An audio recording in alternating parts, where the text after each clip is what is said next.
as well as Eric Markov. All right, here we go. And touch him up, meet right in the middle. Real long and rangy stance to start the fight for Marshall. Yeah. Both guys, really, they both look pretty long. Both trade thigh kicks. Nice.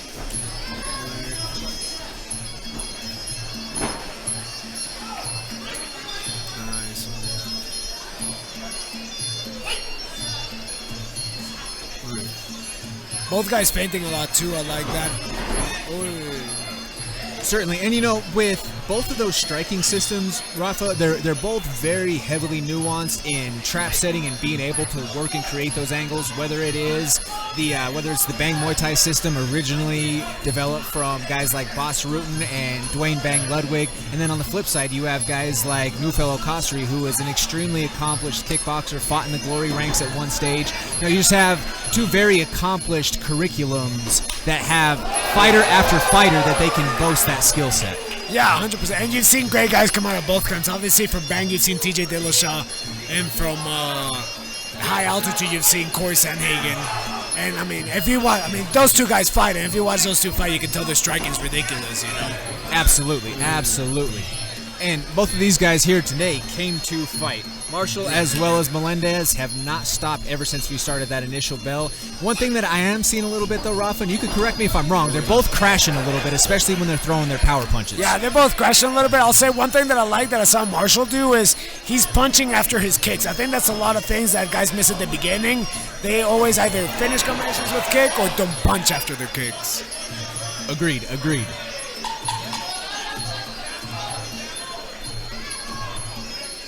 Man, that first round flew by, I tell you what. Yeah, it really did. That's one of those, it was such a back and forth affair, Rafa. I would not want to be one of the three ringside officials having to score that round. Yeah, that was a tough one to score. I would like to see, like you said, they're crashing a lot. Especially if I'm Melendez, I would like to see him stop crashing a little bit, mind his range a little bit more. Get behind his jab, get behind his knee, find his kicks, and avoid the crashing. Because I feel like he'd be able to hurt him a little bit more if he stops crashing, you know? But Rafa, you know what the kind of crazy thing is, stylistically, just the way that we saw it play out that round. You mentioned the name TJ Dillashaw being a product of the Bang system. The side-to-side movement that we saw out of Marshall from the high-altitude camp was a little bit TJ Dillashaw-esque. Yeah, a little bit.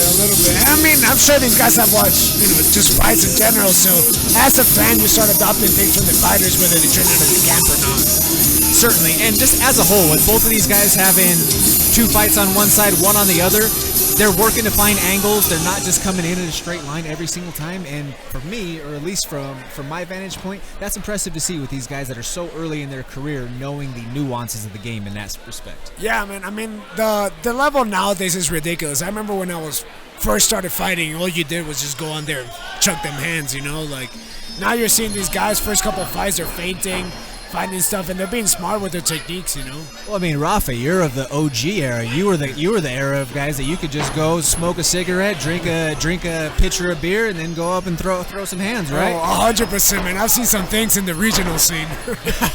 Certainly. Both guys shot out of a cannon to start this second round. We have had a little bit more of the aggression or the march forward action, if you will, coming from Gerard Melendez.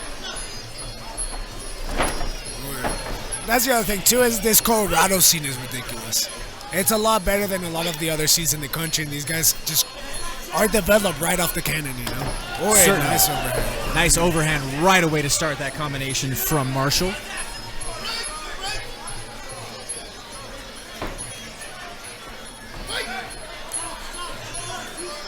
I would like to see Marshall start threatening that knee more when Melendez comes into mid-range. I think that'll stop his forward pressure a little bit. Agreed. And that was one right to the grapes. Yep. And we'll have a quick break in the action. It happens.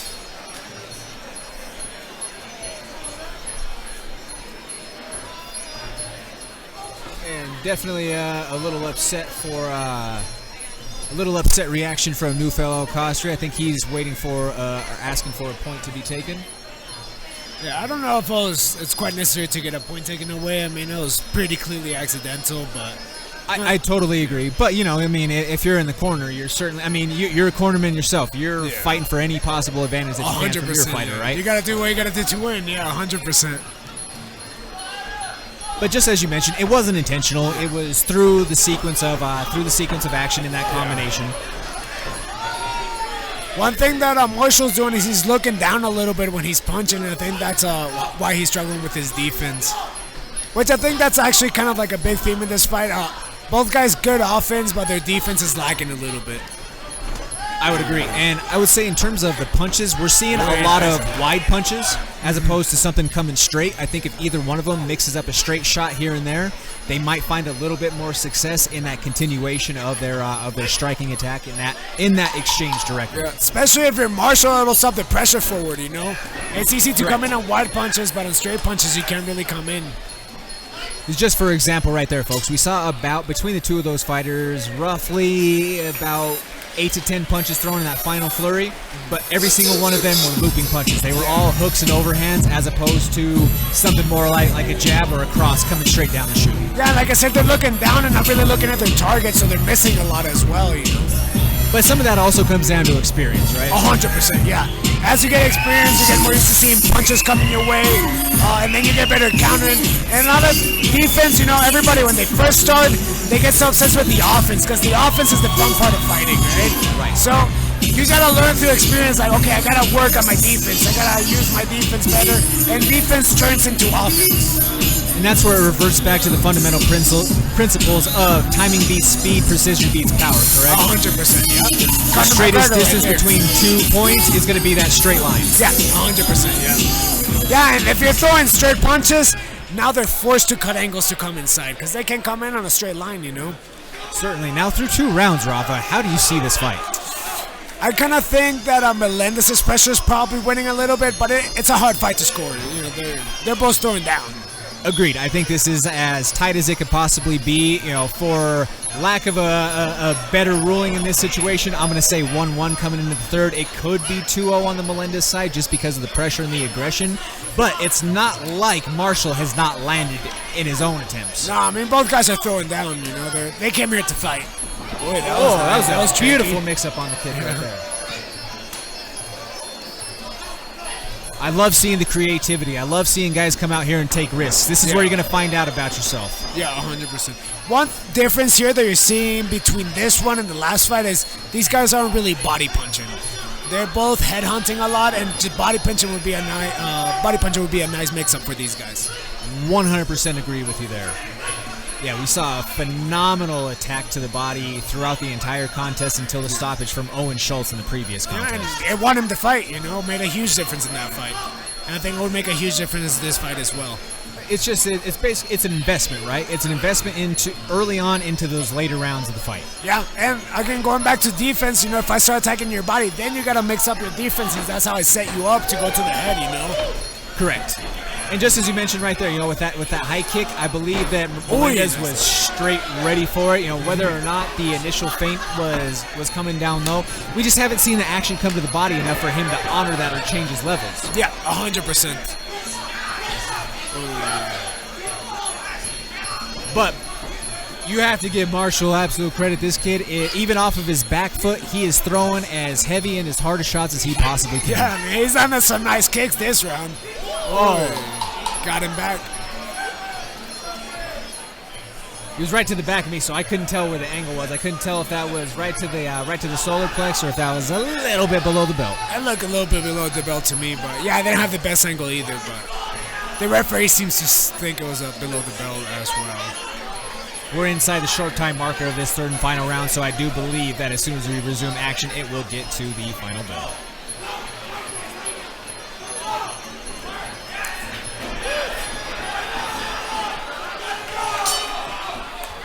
And just like that, we are through 2, folks, as we await for the official scores to be tallied cage side from our 3 officials. Tough fight.